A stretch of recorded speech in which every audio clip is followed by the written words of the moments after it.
శ్రీ మహాగణాధిపతయే నమః. ఓం శ్రీ గురుభ్యో నమః. ఓం మహాసరస్వత్యై నమః. ఓం నమో భగవతే వాసుదేవాయ. శ్రీ జ్ఞానేశ్వరి భగవద్గీత పారాయణము 53వ రోజు 13వ అధ్యాయమైన క్షేత్రజ్ఞ విభాగ యోగము అనే అధ్యాయం నుంచి 1 నుంచి 6 శ్లోకాలు తెలుసుకునే ప్రయత్నం చేద్దాము. అదే ఓవీలకు వచ్చేసరికి 1వ ఓవీ నుంచి 184వ ఓవీ వరకు తెలుసుకునే ప్రయత్నం చేద్దాము. ముందుగా ఆ శ్రీకృష్ణ పరమాత్మని స్మరణ చేసుకుందాము. వాసుదేవసుతం దేవం కంసచాణూరమర్ధనం దేవకీ పరమానందం కృష్ణం వందే జగద్గురుం శాంతాకారం భుజగశయనం పద్మనాభం సురేశం విశ్వాకారం గగనసదృశం మేఘవర్ణం శుభాంగం లక్ష్మీకాంతం కమలనయనం యోగిహృద్యానగమ్యం వందే విష్ణుం భవభయహరం సర్వలోకైకనాథం మేఘశ్యామం పీతకౌసేయవాసం శ్రీవత్సాంకం కౌసుభోద్భాసితాంగం పుణ్యోపేతం శ్రీకాయతాక్షం విష్ణుం వందే సర్వలోకైకనాథం శంఖచక్రం సకిరీటకుండలం సపీతవస్త్రం సరసేరుహేక్షణం సహారవక్షస్థలశోభికౌస్తుభం నమామి విష్ణుం శిరసా చతుర్భుజం పార్థాయ ప్రతిబోధితాం భగవతా నారాయణేన స్వయం వ్యాసేన గ్రథితాం పురాణమునినా మధ్యే మహాభారతం అద్వైతామృతవర్షిణీం భగవతీం అష్టాదశాధ్యాయినీం అంబ త్వాం అనుసందధామి భగవద్గీతే భవద్వేషిణీం యత్ర యోగేశ్వర కృష్ణో యత్ర పార్థో ధనుర్ధరః తత్ర శ్రీర్విజయో భూతిర్ధ్రువా నీతిర్మతిర్మమ పవిత్రాణాయ సాధూనాం వినాశాయ చ దుష్కృతాం ధర్మ సంస్థాపనార్థాయ సంభవామి యుగే యుగే. ఓం శ్రీకృష్ణాయ పరబ్రహ్మణే నమః. నారాయణ అఖిల గురో భగవన్ నమస్తే. జ్ఞానేశ్వరి భగవద్గీత పారాయణము 13వ అధ్యాయము క్షేత్రజ్ఞ విభాగ యోగము. ఈ అధ్యాయంలో భగవానుడు ఏం చెప్తున్నాడు అన్నది తెలుసుకునే ప్రయత్నం చేద్దాము. అన్ని విద్యలకి ఆశ్రయస్థానమైన ఆత్మరూప గణేశుడికి అంటే అదే స్వరూపంలో ఉండే శ్రీ గురుచరణాలకి నా నమస్కారాలు. ఆ చరణారి విందాలను స్మరిస్తే కవితాశక్తి పూర్తిగా స్వాధీనం అవుతుంది. విద్యలన్నీ నాలుక కొనుగ మీదకి వస్తాయి. అలాగే భాషకు ఎంతటి మాధుర్యం వస్తుంది అంటే అది అమృత రసధారల కంటే తియ్యగా అవుతుంది. నోటి నుంచి బయలువెడలే ప్రతి ఒక్క అక్షరము నవరసాలకు అనుకూలంగా అవుతుంది. ఆ శబ్దాలు అంతర్లీనంగా ఉండే అర్థాన్ని ప్రకటింపచేసి ఆత్మజ్ఞాన మాధుర్యాన్ని తెలుపుతాయి. దాంతో వేరువేరుగా ఉండే తత్వంలోని సూక్ష్మమైన తేడాలు స్పష్టమై సంపూర్ణ తత్వజ్ఞానం అరిచేతిలోకి వాళ్తుంది. మన మనసులో శ్రీ గురుచరణాలు నిరంతరం గుర్తుండి ఉంటే అప్పుడు జ్ఞానానికి భాగ్యోదయం అవుతుంది అని ఆ గురుచరణాలకు వందనం చేసి జ్ఞానేశ్వర మహారాజు అంటున్నారు. ఇలా బ్రహ్మదేవుడికి తండ్రి శ్రీ లక్ష్మీపతి అయిన శ్రీకృష్ణ భగవానుడు ఇలా అంటున్నాడు అని చెప్తున్నారు. శ్రీ భగవానువాచ ఇదం శరీరం కౌంతేయ క్షేత్రమిత్యభిధీయతే ఏతద్యో వేత్తి తం ప్రాహుః క్షేత్రజ్ఞ ఇతి తద్విదః. ఓ పార్థ విను, ఈ దేహాన్ని క్షేత్రము అని అంటారు. ఈ క్షేత్రాన్ని తెలుసుకున్న వారిని క్షేత్రజ్ఞుడు అంటారు. క్షేత్రజ్ఞం చాపి మా విద్ధి సర్వక్షేత్రేషు భారత క్షేత్రజ్ఞయో జ్ఞానం యత్యం జ్ఞానం మతం మమ.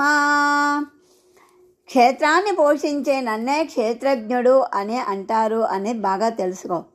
ఇది గీతాశాస్త్రంలోని ఒక మహావాక్యం. క్షేత్రము, క్షేత్రజ్ఞులను యథార్థంగా తెలుసుకోవడమే యథార్థ జ్ఞానము అని తెలుసుకో అంటున్నారు భగవానుడు. చక్షేత్రం యచ్చయాదృక్ష యద్వికారియతశ్చ యత్ సచయో యత్ప్రభావాశ్చ తత్సమాసేన మే శృణు. అయితే ఇప్పుడు ఈ శరీరానికి ఏ కారణంగానో క్షేత్రము అని పేరు ఇచ్చారో ఆ అభిప్రాయాలంతా నేను చెప్తాను. దాన్ని క్షేత్రము అని ఎందుకనాలో, అది ఎక్కడ ఎలా ఉత్పన్నమవుతుందో, ఏ ఏ వికారాలను అది పెంచుతుందో, ఈ క్షేత్రం అంటే 3.5 మూరల అత్యల్పమైనదేనా, లేక అది ఎంత పెద్దగా ఉంది, ఎంత బరువు ఉంది, ఆ క్షేత్రం అంటే సారవంతమైనదా నిస్సారమైనదా, నిజానికి దాని యజమాని ఎవరు ఇత్యాది ఏ ఏ గుణాలు దానికి ఉన్నాయో దాన్ని యథారీతిలో నేను వర్ణిస్తాను. దాని మీద నువ్వు శ్రద్ధ పెట్టు. ఈ క్షేత్ర నిర్ణయం కోసమే శృతి వ్యర్థంగా వాగుతూ ఉంటుంది. తర్కంలో కూడా దాన్ని నిశ్చయించడం కోసమే అదే పనిగా దారులు వెతుకుతూ ఉంటుంది. ఆ గోష్ఠిని నిర్ణయం చేస్తూ 6 శాస్త్రాలు అలసిపోయి స్వస్థంగా కూర్చున్నాయి. అందుకే అందులోని మతభేదాలు ఇప్పటికీ నివృత్తమై ఐక్యం కాలేదు. ఆ క్షేత్ర విషయంలో సమస్త శాస్త్రాల పరిమితులను చేరవేసి దానిలోని ఒక మతాన్ని స్థాపించడం కోసం జగత్తంతా సశాస్త్రీయంగా వాదవివాదాలు జరుపుతూ ఉంది. కానీ ఇప్పటికీ తమలో తాము కలహించుకునే ఇవి ఒక నిర్ణయానికి రాలేదు, ఐక్యమూ కాలేదు. అంటే వాటి నిర్ణయాల్లో ప్రతిపాదనలో చాలా భేదం ఉంది. దానికి సంబంధించిన యుక్తిని చేస్తూ వ్యర్థంగా వాగుతూ అవి క్షీణించిపోయాయి. ఈ క్షేత్రమేమిటో ఇప్పటికీ ఎవరికీ తెలియదు. కానీ అహమ్మన్యత్వలోభం ప్రబలంగా ఉండడం వల్ల ఆ యోగంలో ఇంటింటా దాన్ని గురించి జగడాలు జరుగుతున్నాయి. వాద వివాదాలాడే నాస్తికుల నోళ్లను మూసివేయడం కోసం వేదం ప్రబలమైంది. వేదం ప్రబలమవడం చూసి పాషండులు వేద విషయాల్లో వేరే 3వ పద్ధతిలో ఊరికే వ్యర్థంగా వాగడం ప్రారంభించారు. వాళ్ళు ఇలా అంటారు, అసలు వేదాలకు ఆధారమే లేదు, మీరు వ్యర్థ ప్రలాపనలు చేస్తున్నారు, ఇది నిజం కాదు అని మీరంటే దాన్ని సిద్ధం చేయడం కోసం మేము ప్రతిజ్ఞ చేస్తున్నాం. పాషండుల మతంలో ప్రవేశించిన కొందరు దిగంబరులుగా అయ్యారు. కొందరు తల మీద కేశాలను పీకోవటము అనే విధిని చేశారు. వారు చేసే వితండవాదమంతా తనంతట తానే కుప్పకూలిపోయింది.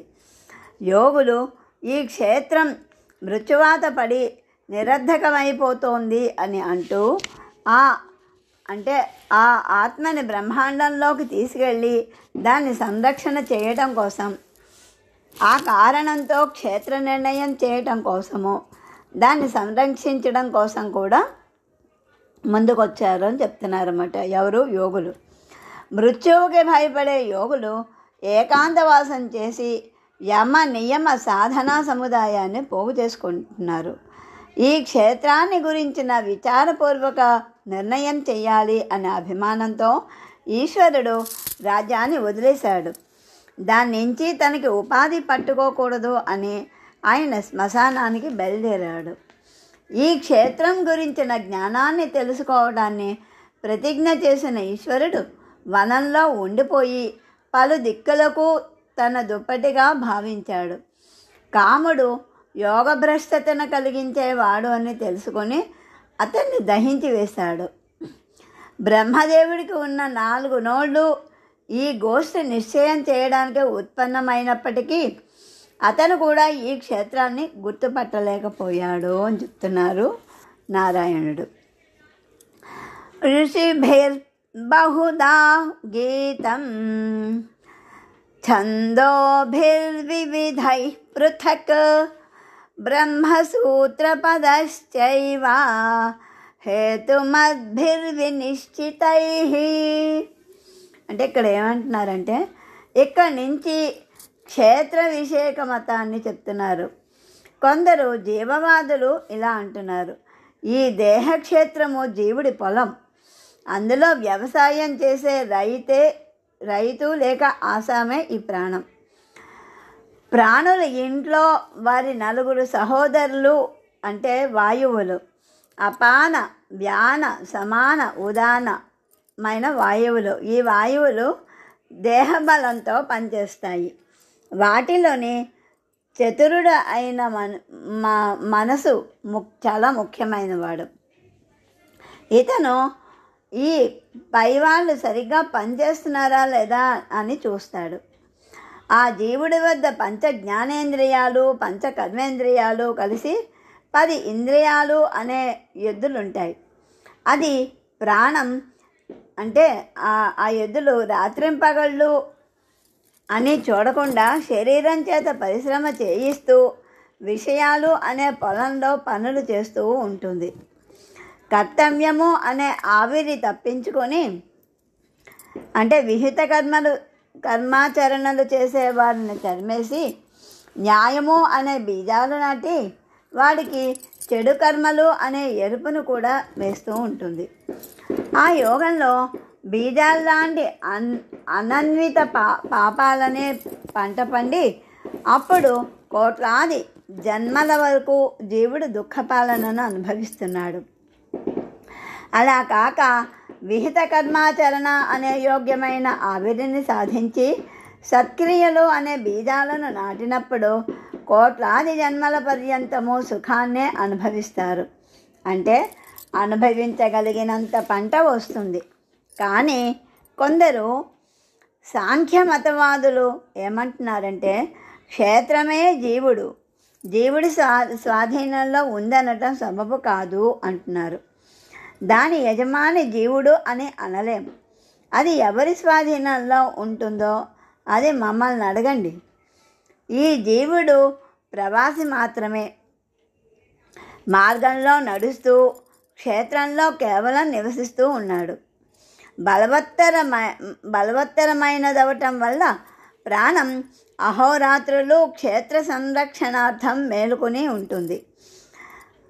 అనాని సిద్ధమని సాంఖ్యమతవాదులచే స్తుతించబడే ఆ ప్రకృతి ఈ క్షేత్రానికి వృత్తి అంటే యజమాని లాంటిది అంటున్నారు.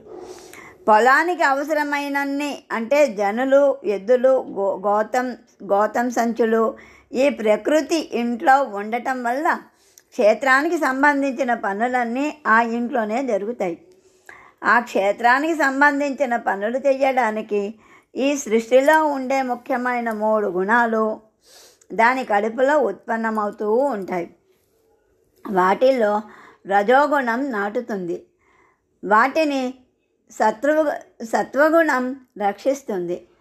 ఒంటరిగా తమోగుణం పంటనంతా కోసి మోపులు కట్టి పెడుతుంది. ఆ తర్వాత మహాతత్వము అనే పంట కళ్ళంలో ఇవి నూరబడతాయి. కాలము అనే ఒంటెద్దు ఆ పని చేస్తూ ఉంటుంది.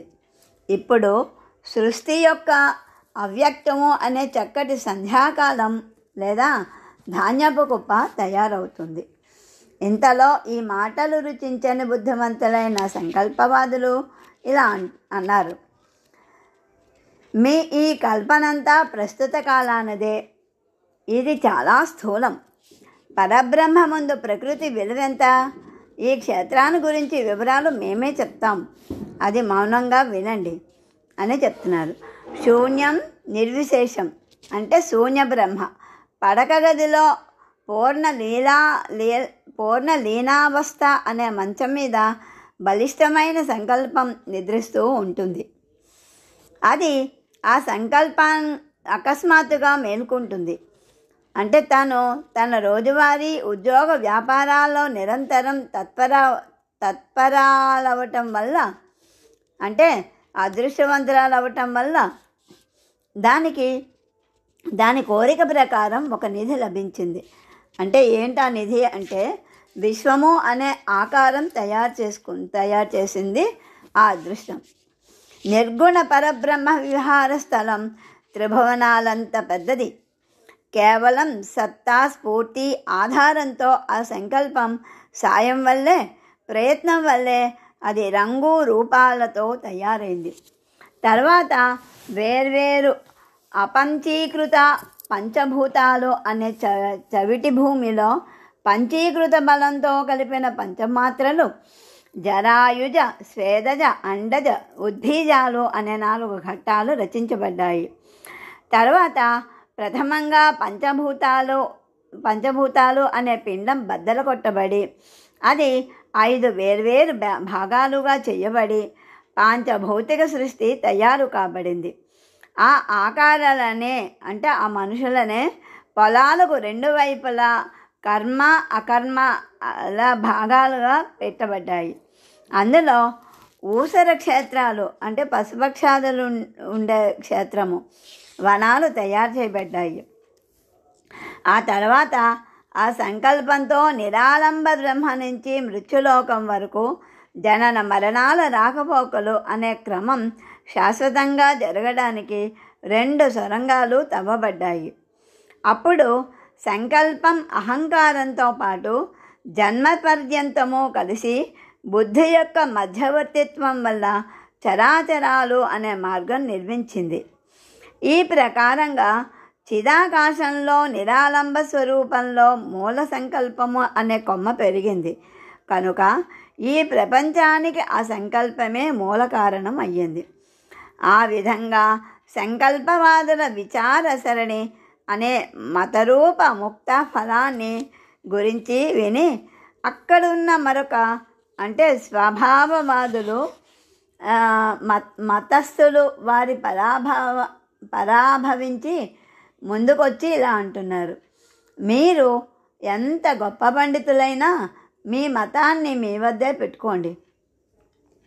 పరబ్రహ్మ గ్రామంలో ఒకవేళ సంకల్పము అనే శయ్య అంటే లీనావస్థ అనే కుటుంబం ఉంది అని అంగీకరించవలసి వస్తే అప్పుడు సాంఖ్యవాదులు చెప్పే పరబ్రహ్మ స్వరూపం ప్రకృతి నిజము అని సమంజసము అని ఎందుకు అంగీకరించకూడదు? అది అలా ఉండనండి. మీరన్న మాట మాత్రం సరికాదు. మీరు ఈ గొడవల్లో పడద్దు. క్షేత్రజ్ఞుడు అనే ఈ నిర్ణయం గురించి మేం చెప్తాం వినండి. ఆకాశంలోని మేఘాల్లో నీటిని ఎవరు నింపుతారు?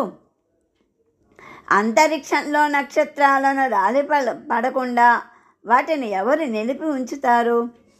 ఆకాశపు పందిరిని మధ్యలో వక్రత రాకుండా సరి సమానంగా ఉండేటట్లు దాన్ని ఎవరు ఎప్పుడు నిలబెట్టారు? వాయువుని అలా ఎప్పుడు తిరుగుతూ ఉండాలి అని ఎవరు నిర్దేశించారు? దేహంలో కనిపించే రోమాలను ఎవరు నాటారు? సముద్రానికి ఎప్పటికీ ఇంకిపోకుండా అందులో నీటిని ఎవరు పంపుతున్నారు? వర్షాధారాలను ఎవరు ఉత్పన్నం చేస్తున్నారు? ఇవన్నీ స్వాభావిక ధర్మాలు అనుసరించి జరుగుతున్నట్లుగానే క్షేత్ర స్వభావ సిద్ధమైనది. దానికి ఎవరూ యజమానులు లేరు. ఇందులో కష్టపడి దాన్ని సంరక్షించే వారికే అది ఫలద్రూపం అవుతుంది. కష్టపడిన వారికి అది ఫలద్రూపం కాదు. ఇందులో కాలవాదులు కోపగించి ఇలా అంటున్నారు: మీరు అనేదంతా ఒకవేళ నిజమే అయితే ఈ దేహ క్షేత్రంపై కాలుడిని అధికారం ఎందుకు ఉండాలి? ఈ కాలం సత్తా అనివార్యంగా ఉంది అని తెలిసి కూడా మీ మతాన్ని అభిమానించే మీరు దాన్ని అంగీకరించక అభిమానంతో మీ మతాన్ని సమర్థిస్తున్నారు. ఈ క్షేత్రం అంటే మృత్యువునే కోపగించిన సింహం లాంటి ఈ భయంకరమైన లోయ అని మాకు అనిపిస్తోంది. మీరు ఈ క్షేత్రం గురించిన వ్యర్థ ప్రలాపనలు చేస్తే సరిపోతుందా? ఆ మాటలు విచారణ ముందు నిలవగలవా? ఈ కాలము మహాసంకల్పం యొక్క అవతలి తీరాన్ని కౌగిలించుకొని బ్రహ్మదేవుడి స్థానమైన సత్యలోకము అనే ఏనుగు మీద కూడా తన పంజా విసురుతుంది. ఆ కాలసింహం స్వర్గము అనే అరణ్యంలోకి దూరి నిత్య నూతనమైన అష్టలోక పాలులను 8 మంది దిక్కులు అనే 8 ఐరావతాలను కూడా సంహరిస్తుంది. దాని అంగవాయువులతో జీవుడనే జింక నిర్జీవమై జనన మరణాలను అనే లోయలో పడిపోయి పరిభ్రమిస్తూ ఉంటుంది. ఈ కాలుడు తన చేతి పంజాను ఎంతో విస్తారంగా వ్యాపింపచేశాడు. జగదాకారము అనే ఏనుగుని అతను తన అరచేత్తో పట్టుకుంటాడు కనుక కాలసత్తా ఉందని అనటమే సమంజసం. అర్జున, అదేవిధంగా ఈ క్షేత్రం గురించి ఎన్నో మతభేదాలు ఉన్నాయి. ఇలాంటి పుష్కల ఊహాపోహాత్మక వివాదాలను నైమిషారణ్యంలో ఋషులు కూడా చేశారు. దాని గురించి నీకు పురాణాలు కూడా సాక్షీభూతమైన ఆధారాలుగా ఉన్నాయి. వేదాల్లోని అనుష్ఠఛందస్సులోని దీని గురించి ఎంతగానో చర్చించబడి ఉంది. ఈ క్షేత్రం విషయంలో లోకులు గర్వంతో ఇప్పటికీ గ్రంథాలను తయారు చేస్తున్నారు. వేదాల్లోని బృహత్సామ సూత్రాలు అంటే బ్రహ్మసూత్రాలు జ్ఞాన దృష్టితో అత్యంత పవిత్రమైనవి. వాటిని కూడా క్షేత్రం అంటే ఏమిటో అంతు చిక్కలేదు. ఎందుకంటే వస్తుతః క్షేత్రము అనే పదార్థమేమీ లేదు. ఇంకా ఎంతో దూరదర్శులు మహాకవులు ఈ క్షేత్రాన్ని గురించిన వాద వివాదాలు చేసి అలసిపోయారు. కానీ ఈ క్షేత్రం ఎలా ఉంది, ఎంత ఉంది, దానికి నిజంగా ఎవరు యజమాని అనేది ఎవ్వరికీ బోధపడలే. ఇప్పటి వరకు దీని గురించిన సమాచారం కూడా ఎవ్వరికీ తెలియదు. అయితే ఇప్పుడు క్షేత్రం గురించి యథాతథంగా దాని ఆద్యంతాలను నీకు నేను చెప్తాను, విను అని చెప్తున్నారు అన్నమాట శ్రీకృష్ణ పరమాత్ముడు. మహాభూతాన్యహంకారః బుద్ధిరవ్యక్తమేవ చ ఇంద్రియాణి దశైకం చ పంచచేంద్రియగోచరాః ఇచ్ఛా ద్వేషః సుఖం దుఃఖం సంఘాతాశ్చేతనా ధృతిః ఏతక్షేత్రం సమానేన సవికారముదాహృతం. అయితే పంచమహాభూతాలు అంటే అహంకారం, బుద్ధి, ప్రకృతి, పంచ జ్ఞానేంద్రియాలు, పంచ కర్మేంద్రియాలు కలిపి 10 ఇంద్రియాలు, మనస్సు 5 జ్ఞానేంద్రియాలు, 5 కర్మేంద్రియాలు, 10 విషయాలు, సుఖదుఖాలు, ద్వేషము, సంఘాతము, ఇచ్ఛ. చేతన అంటే ఆత్మ చైతన్యపు సత్తా అంటే చేతనాధృతి అని ఈ క్షేత్రంలో 36 తత్వాలు ఉన్నాయి. వాటి పేర్లను నీకు చెప్తాను అని చెప్తున్నారన్నమాట. ఇప్పుడు మహాభూతాలు అంటే ఏమిటో, విషయాలు అంటే ఏమిటో, ఇంద్రియాలు అంటే ఏమిటో వాటి గురించి వేరువేరుగా వర్ణించి నీకు చెప్తాను. మహాభూతాలు ఇలా చూడు: పృథ్వీ, నీరు, తేజస్సు, వాయువు, ఆకాశము అనేవి పంచమహాభూతాలు. అహంకార రూపాన్ని ఉదాహరణతో చెప్తాను, విను. అహంకారము అంటే జాగ్రత్తావస్థలో స్వప్నం ఎలా లుప్తమైపోతుందో, లేక అమావాస్య రోజున చంద్రుడు ఎలా గుప్తంగా ఉంటాడో, లేక పసిపిల్లాడి వద్ద తారుణ్యం ఎలా గుప్తంగా ఉంటుందో, లేక పూల మొగ్గలు వికసించడానికి ముందు వాటిలోని సుగంధం ఎలా గుప్తంగా ఉంటుందో, ఎక్కువైనప్పుడు అర్జున కట్టెకు అగ్ని గుప్తంగా ఉన్నట్లు మాయ కడుపులో అహంకారం గుప్తంగా ఉంటుంది. రుధిరం మొదలైన ధాతువుల్లోని గుప్తంగా ఉండే తాపం అపద్యం కోసం ఎదురు చూస్తున్నట్లుంటుంది. అపద్యం జరిగిన తర్వాత దాన్ని అవకాశంగా తీసుకొని అది శరీరానికి లోపల బయట వ్యాపించిపోతుంది. అలాగే పంచభూతాలు ఏకమై దేహ ఆకారం తయారైనప్పుడు ఆ దేహాన్ని అన్ని రకాలుగా నర్తింపచేసే దాన్ని అహంకారం అంటారు. అంటే పంచీకరణం అయిపోయినప్పుడు అన్నమాట. ఏకమైనప్పుడు దేహం ఆకారం తయారైనప్పుడు ఆ దేహాన్ని అన్ని రకాలుగా నర్తింపచేసేదాన్నే అహంకారం అంటారు అని చెప్తున్నారు భగవానుడు.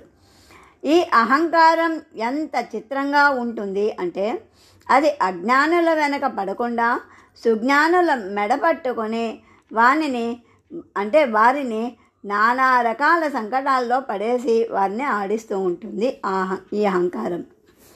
యదురాజు శ్రీకృష్ణుడిలా అంటున్నారు, అర్జున విను, బుద్ధి అంటే ఇప్పుడు బుద్ధి అనే దానికి చిహ్నాలు తెలుసుకో.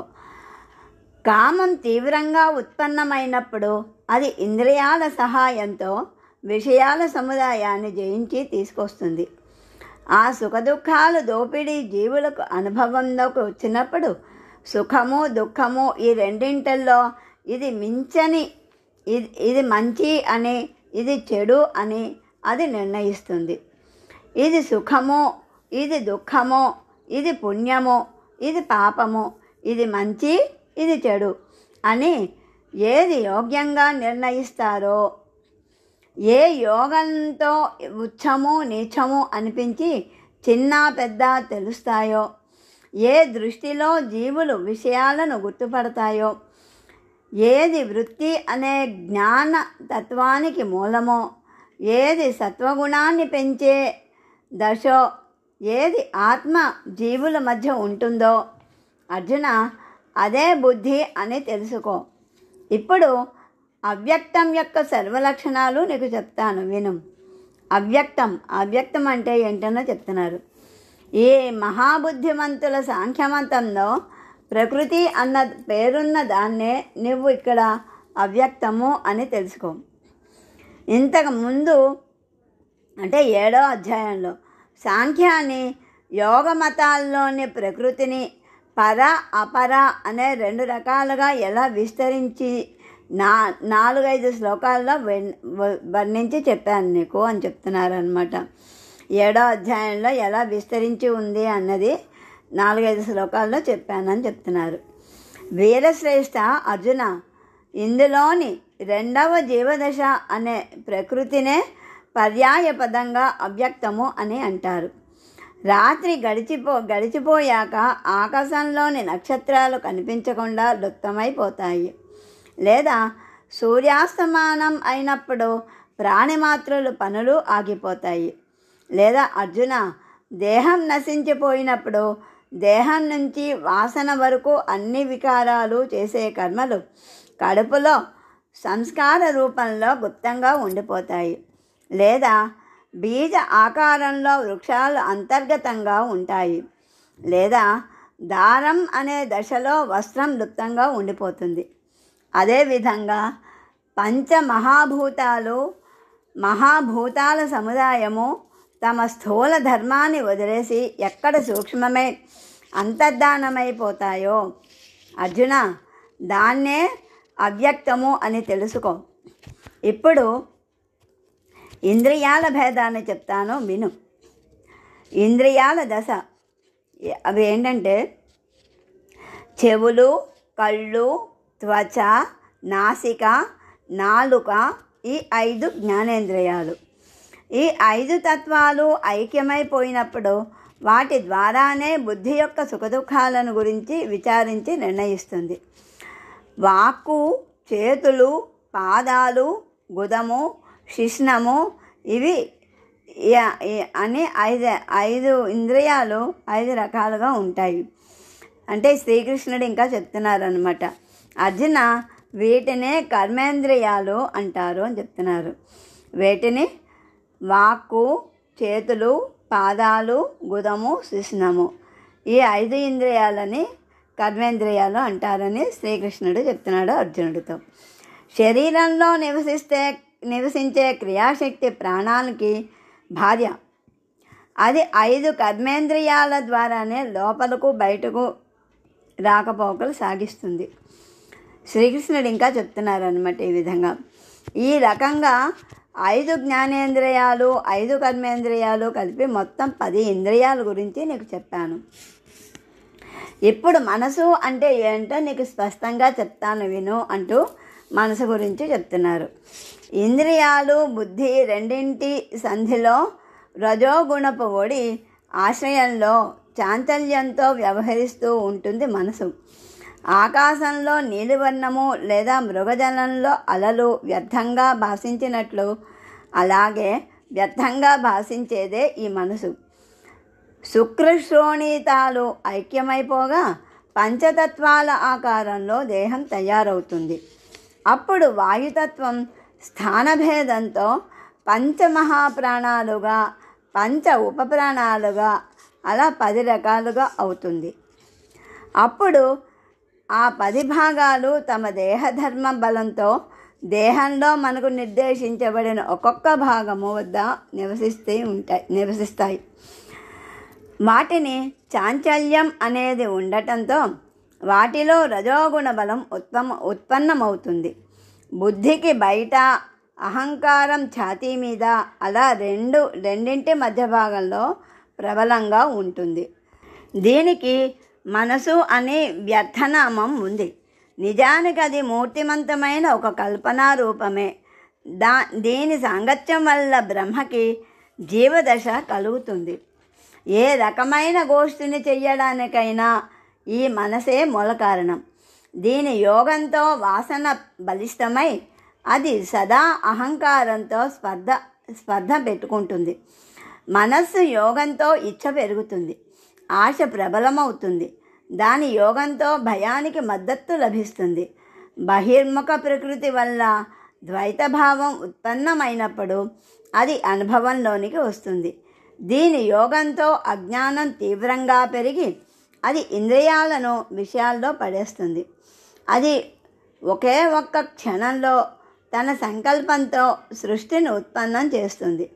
వెంటనే వికల్పంతో దానిని నశింపచేస్తుంది.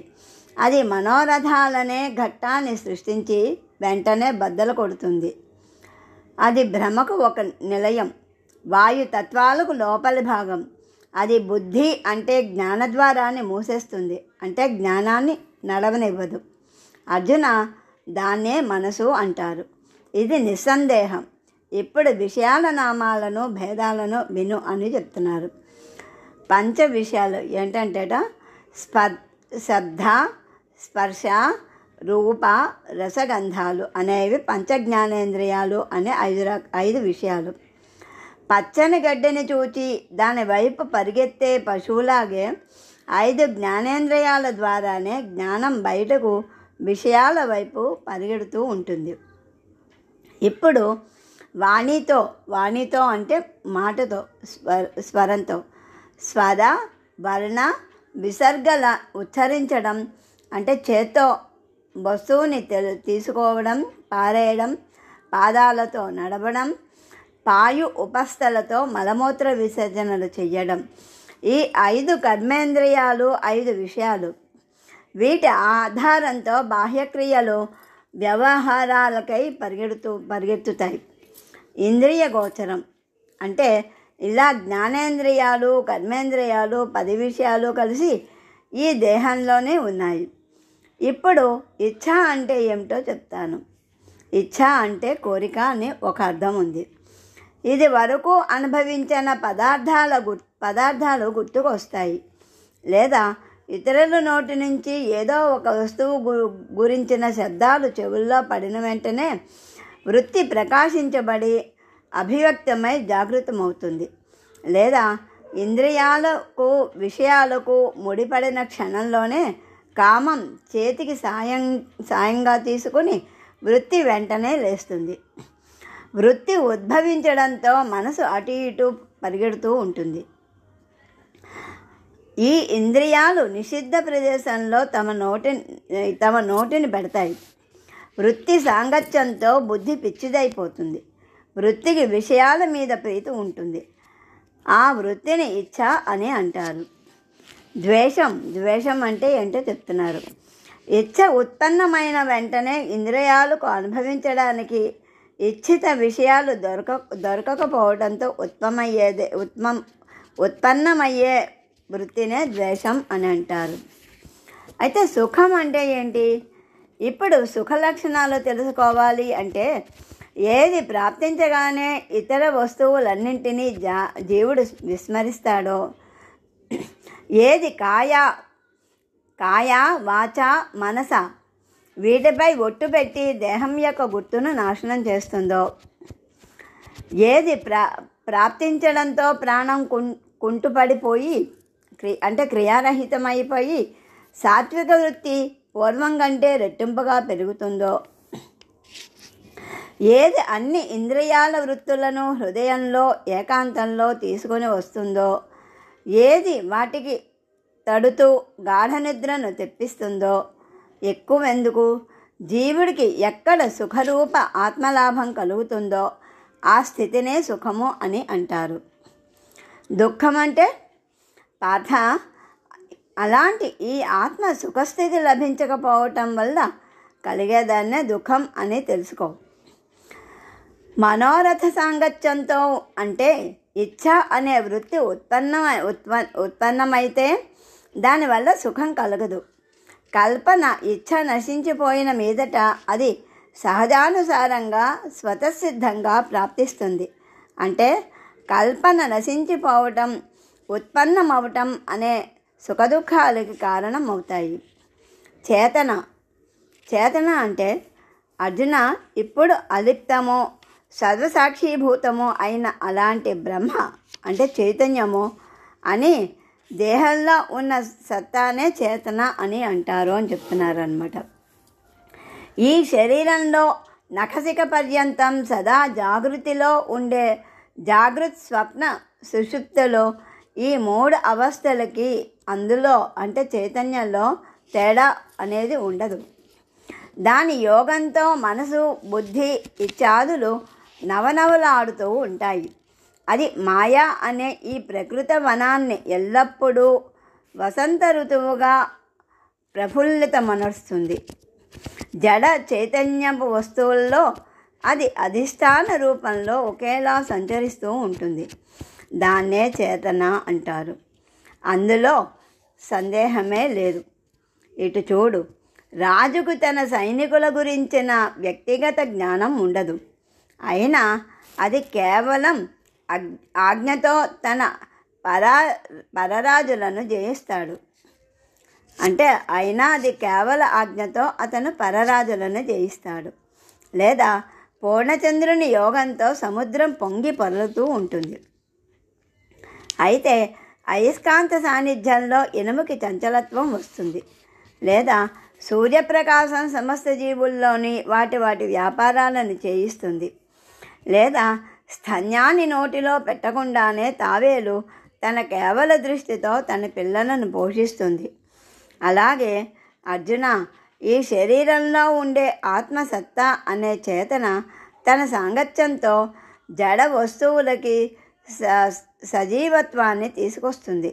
అంటే ఆత్మసత్తా సాంగత్యం జడ వస్తువులకు సజీవత్వం తీసుకొస్తుంది. దానికే చేతన అనే పేరు ఉంది. ఇప్పుడు ధైర్యాన్ని గురించిన ఆలోచన, దానిలోని భేదాలని గురించి వివరిస్తాను విను అని చెప్తున్నారు. ధృతి అంటే పంచతత్వాలకు దానిలోని ఒక జాతి స్వభావంతో బాహాటంగా కలహం ఉంది అది అని ప్రసిద్ధి. నీరు పృథ్వీని నాశనం చేయటం లేదా? నీటిని తేజస్సు శోషిస్తుంది. తేజస్సు వాయువుతో కలుస్తుంది. ఆకాశం వాయువుని సహజంగా భక్షిస్తుంది. ఇదే విధంగా ఆకాశం ఎప్పటికీ ఏ రకంగా కలవక సర్వత్రా ఓతప్రోతంగా నిండిపోయి స్వరూపతః అన్నిటికీ వేరుగా ఉంటుంది. ఈ ప్రకారంగా పంచమహాభూతాలు ఒకదానితో ఒకటి విరుద్ధంగా ఉండి కూడా దేహంలో వైరం లేకుండా కలిసిమెలిసి ఉంటాయి. అంతేగాక ఇది వరకటి అన్యత్వ భావనలోని వాద వివాదాలు వదిలేసి కలిసిమెలిసి తమ గుణాలను ఒకదానికొకటి పోషిస్తాయి. ఈ విధంగా వాటి స్వాభావిక వైరం వల్ల మైత్రి ఎప్పటికీ సంభవించకపోవటం దాని యోగంతోనే అవుతుంది. అది అలా ధైర్యం వల్లే ఉంటుంది. ఆ వృత్తిని నేను ధృతి అని అంటాను. ఓ పాండవ, జీవుడితో పాటు ఈ 36 తత్వాల ఐక్యరూప సముదాయమే సంఘాతం అనే 36వ తత్వం గురించి తెలుసుకో అని చెప్తున్నారు. ఈ రకంగా ఈ 36 భేదాలు నీకు స్పష్టంగా చెప్పాను. అన్నింటికీ కలిపి క్షేత్రము అనే పేరు ప్రాప్తించింది. అర్జున, రథంలోని భాగాలన్నీ కలిస్తేనే రథము అనే పేరు వస్తుంది. అలాగే పాదాల నుంచి తల వరకు అన్ని అవయవాలు కలిసి దేహము అనే పేరు ఏర్పడింది. లేదా ఏనుగు, గుర్రము, రథము, పదాతి దళము ఇవన్నీ కలిసిన సేన అనేది అవుతుంది. లేదా అక్షర సముదాయాన్ని వాక్యము అని అంటారు. మేఘాల సముదాయానంతటినీ కలిపి ఆకాశము అని అంటారు. లేదా లోకుల సముదాయానంతటినీ కలిపి జగత్తు అంటారు. లేదా నూనె, వత్తి, అగ్ని ఇవి కలిస్తే దీపము అంటారు. అదేవిధంగా ఈ 36 తత్వాలు ఒకచోట కలిసినప్పుడు వాటన్నింటినీ కలిపి క్షేత్రము అని అంటారు. అదేవిధంగా జగత్తులో శరీరం ద్వారా ఉంటూ చేసే పాపపుణ్యాలను పంట అని ప్రాణులు అంటారు. దాన్నే నేను క్షేత్రము అంటే పొలము అని కౌతుకంతో అంటున్నాను. కొందరు ఈ క్షేత్రాన్ని దేహము అంటారు. దాన్ని అలా ఉండని, దానికి ఎన్నో పేర్లున్నాయి. పరబ్రహ్మకి ఆవలి తీరంలో బ్రహ్మదేవుడి నుంచి చివర స్థావర జంగమాల వరకు ఈ మధ్యలో ఎంతగానో ఉత్పన్నమై లయమయ్యే ప్రతిదీ క్షేత్రమే. సర్వ ఆత్మలకు భిన్నమైన పదార్థమే క్షేత్రానికి ముఖ్య లక్షణం. కానీ దేవతలుగా, మానవులుగా, సర్పాలుగా అలా వేరు వేరు యోనుల్లో సృష్టించబడేవి సత్వరజస్తమో గుణాలతో సాంగత్యం ఏర్పడడం వల్ల ఉత్పన్నమయ్యేవే. దాన్నే క్షేత్రం అంటారు. అర్జున, ఈ గుణాల విచారాన్ని తర్వాత అంటే 14వ అధ్యాయంలో ఇంకా మళ్ళీ చెప్తాం. ఇప్పుడు నీకు జ్ఞానస్వరూపం అంటే ఏమిటో చెప్తాను. క్షేత్రం యొక్క సవిస్తర స్వరూపాన్ని వికారాలతో సహా నీకు చెప్పాను. ఇప్పుడు దాని తర్వాత దేని నుంచి మోక్షం ప్రాప్తిస్తుందో ఆ పూర్ణ జ్ఞానాన్ని నీకు చెప్తాను, విను. ఆ జ్ఞానం కోసం యోగులు స్వర్గము అనే అడ్డుని దాటి బ్రహ్మరంధ్ర ఆకాశాన్ని మింగేస్తున్నారు. ఆ జ్ఞానం తప్ప వారు సిద్ధులను కోరరు. ఐహిక ఐశ్వర్యాలు లెక్క చేయరు. కఠినమైన సాధనను కూడా తుచ్చమని భావించి దాన్ని పట్టించుకోరు. తపస్సు అనే కోటను దాటి కోట్లాది యజ్ఞాలకి హారతిచ్చేసి కర్మకాండ అనే తీగను పికిలించి పారేస్తారు. అనేక రకాల ఉపాసనా మార్గాలను స్వీకరించి కొందరు నగ్నంగా అంతర్బాహ్య పరిగ్రహానికి విముఖులై వ్యవహరిస్తూ ఉంటారు. కొందరు సుషుమ్న అనే గుప్త మార్గంలోకి పోతారు. అలాంటి జ్ఞానాన్ని ప్రాప్తింపచేసుకోవటం కోసం మనసులోని గొప్ప కోరికను పట్టుకొని ఋషులందరూ వేదాలనే చెట్టుకున్న ఆకుల మీద తిరుగుతారు. జ్ఞాన ప్రాప్తి కోసం వేదాల్లో చెప్పబడిన అన్ని మార్గాలను అధ్యయనం చేస్తారు. ఓ పాండవ, గురుసేవ చేస్తుంటే దాని నుంచి జ్ఞానం ప్రాప్తించి ఆ బుద్ధితో తర్వాత వచ్చే అనేక జన్మల నిష్కామ పుణ్యము అనే గురుసేవ చేస్తారు. ఆ జ్ఞానం కేవల ప్రవేశంతో అజ్ఞానం నశించిపోతుంది. జీవుడికి పరమాత్మ ఐక్యత పెరుగుతుంది. ఆ జ్ఞానం ఇంద్రియాలకు విషయాల గురించి చెప్పే ఇచ్ఛను కలగనీయకుండా కర్మలపై కోరికను విరిచేసి మనసులోని చింతను దూరం చేస్తుంది. ఆ జ్ఞానలాభం కలిగిన వారి ద్వైతాలకు అభావం ఏర్పడుతుంది. అద్వైతానికి శుభదినం వస్తుంది. దానివల్ల యోగులకు గర్వం పూర్తిగా నశించిపోతుంది. ఆ జ్ఞానం మాయని నశింపజేస్తుంది. ఆ జ్ఞానం తరతమ భేదాలను కూడా మిగలనివ్వదు. ఆ జ్ఞానం సంసారాన్ని పెకిలించి వేస్తుంది. సంకల్పము అనే బురదను కడిగేసి సర్వవ్యాపకమైన పరబ్రహ్మను ఆత్మతత్వంలో ఐక్యం చేస్తుంది. ఆ జ్ఞానం ప్రాప్తిస్తే ప్రాణం కుంటిదవుతుంది. ఇంద్రియాలకు విషయోపభోగాలు అనుభవించాలి అన్న కోరిక ఆగిపోతుంది. దాన్ని సత్తాతోనే జగత్తులోని వ్యాపారాలు నడుస్తున్నాయి. దాని ప్రకాశంతో బుద్ధి అభాస రూప జ్ఞానం శక్తి ఉత్పన్నమై జీవుడు ఆనంద సాగరంలో నిమగ్నమై దానికి యజమాని అవుతాడు. అలాంటి జ్ఞానం పవిత్రతకి నిధి. అది ప్రాప్తిస్తే విషయాలంటేనే వెగటు పుడుతుంది.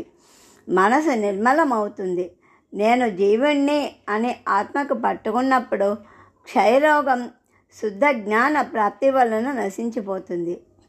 ఆ జ్ఞానం నిరూపణ చేయటం అశక్యమైనప్పటికీ నేను తెలియజేస్తాను. దాన్ని విని నీవు చక్కగా అర్థం చేసుకుంటే బుద్ధి ప్రకాశవంతమయ్యి అవుతుంది. జ్ఞానప్రాప్తి అనేది కళ్ళ ముందు కనిపించే వస్తువు కాదు. మరి అదే జ్ఞానం ఈ శరీరంలో తన సామర్థ్యాన్ని ప్రకటన చేసినప్పుడే అది ఇంద్రియాల ఆచరణలో కళ్ళకు కనిపిస్తుంది. వృక్షం నవనవలాడుతూ ఉండటంతో వసంత ఋతువు ప్రారంభమైంది అని తెలిసినట్లు అలాగే ఇంద్రియాల వ్యాపారంతో జ్ఞానప్రాప్తి గుర్తు కలుగుతుంది లోకులకి. భూమిలోని వృక్షం యొక్క వేళ్లను నీళ్లు లభించాయని దాని కొమ్మల విస్తరణ దాని తాజాదనం వల్లే తెలుస్తుంది. లేదా మొలకల కోమలత్వంతో భూమి యొక్క మృదుత్వం కనిపిస్తుంది. లేదా చక్కని కూలీనతగల ప్రవర్తనా విధానంలో మానవుడి గొప్పతనం కనిపిస్తుంది. లేదా ఆదరణతో కూడిన ఆతిథ్యంతో స్నేహభావం దృష్టికి గోచరిస్తుంది. లేదా ఒకనాటి ప్రథమ దర్శనంతో మనసుకి ప్రశాంతత రావటం వల్ల అతను పుణ్యపురుషుడని తెలుస్తుంది. లేదా కర్పూరం అరటిలో ఉత్పన్నమయ్యే సుగంధంతో దానిలో కర్పూరం నిండి ఉంది అని గుర్తించబడుతుంది. ఇలా అద్దాల లాంతరులో పెట్టబడిన దీపప్రకాశం చుట్టూరా ప్రసరిస్తుంది. అలాగే హృదయంలోని జ్ఞానోదయంతో శరీరం మీద దాని లక్షణాలు దాని దృష్టికి ఎలా కనిపిస్తాయో ఇప్పుడు ఇంకా చెప్తాను, శ్రద్ధతో విను అని చెప్తున్నాడు శ్రీకృష్ణ పరమాత్మ అర్జునుడికి. ఇంకా ఏం చెప్పారు అన్నది రేపటి రోజు మనం తెలుసుకునే ప్రయత్నం చేద్దాము. ఓం నమో భగవతే వాసుదేవాయ.